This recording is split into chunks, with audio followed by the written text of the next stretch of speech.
Какой у вас бизнес? Кейдоша. Кейдоша, да? Ну там какие-то продукты, да, продаются. Расскажите в 2 словах, я вас направлю в правильное русло. Компания решила сначала найти покупателей в городах. Для этого нужно 2 месяца подряд сделать товарооборот 500 тысяч. Наборы покупаем с продуктами и карты. Самое главное, карты. Ну кто как, кто только карты покупает, кто продукты. Компания принимает решение открыть в городе магазин.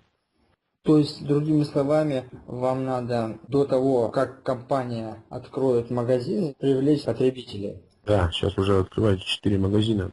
Что эти клиенты получат в итоге? Они будут покупать продукты, иметь какую-то скидку, будут иметь право строить сеть, правильно, и от нее потом получать?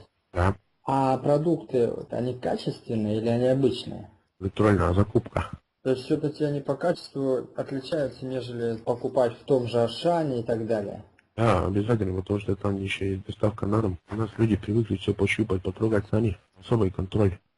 Здесь тогда, Алексей, есть смысл им продать идею здорового питания. В разговоре человеку говорит: скажите, пожалуйста, у вас когда-нибудь было такое в жизни, что вы шли в магазин, покупали просроченный продукт? Было.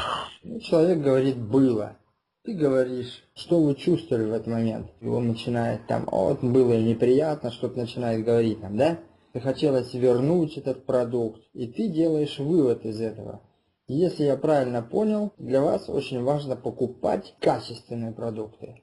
Человек говорит да. Ну то есть мы вывод сделали из того, что он сказал. Логический вывод. И человек говорит да, именно так. Вот когда он подтвердил, он уже не будет возражать, потому что это он сказал. Да, конечно, мне было бы приятно покупать качественные продукты для себя и для своей семьи. В этот момент ты можешь сказать: а скажите, пожалуйста, вот если бы у вас была возможность покупать качественные продукты не только для вас, но и для ваших детей, и при этом еще и зарабатывать серьезные деньги, было бы вам интересно? И человек скажет да, потому что он только что сказал, что для него это важно. Понимаешь, да?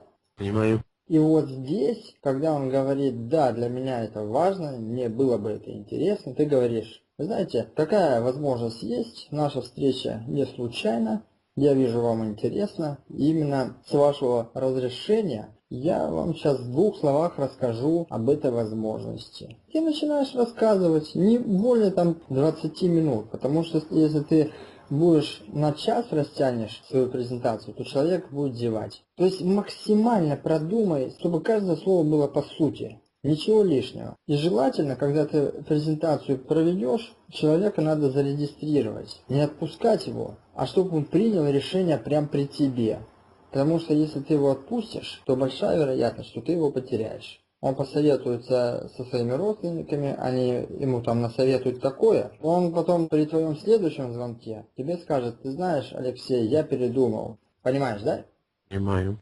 Когда ты правильно начинаешь с людьми общаться, ты заставляешь их думать головой. Многие ж не думают. Привычка осталась вот эта вот. Работа, работа, работа. Да, и вот наша задача заставить их думать. А думать мы можем только с помощью правильно поставленных вопросов. Когда ты начинаешь человеку рассказывать в формате монолога, то есть когда ты только говоришь, то большая вероятность, что встреча ничем не закончится. Потому что он молчит, у него уже во время твоего рассказа 1000 вопросов возникло. Как правило, люди говорят: мне это неинтересно, или мне надо подумать, или еще что-то.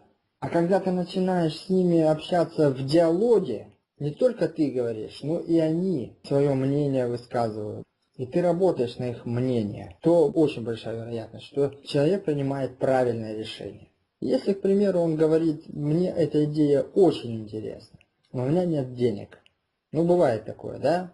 Ты говоришь следующие слова: я правильно понял, что вам все-таки хотелось бы, чтобы у вас были деньги?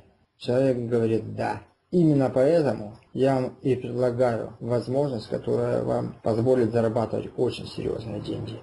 То есть здесь столько нюансов, которые надо знать. Важно нигде ошибок не делать.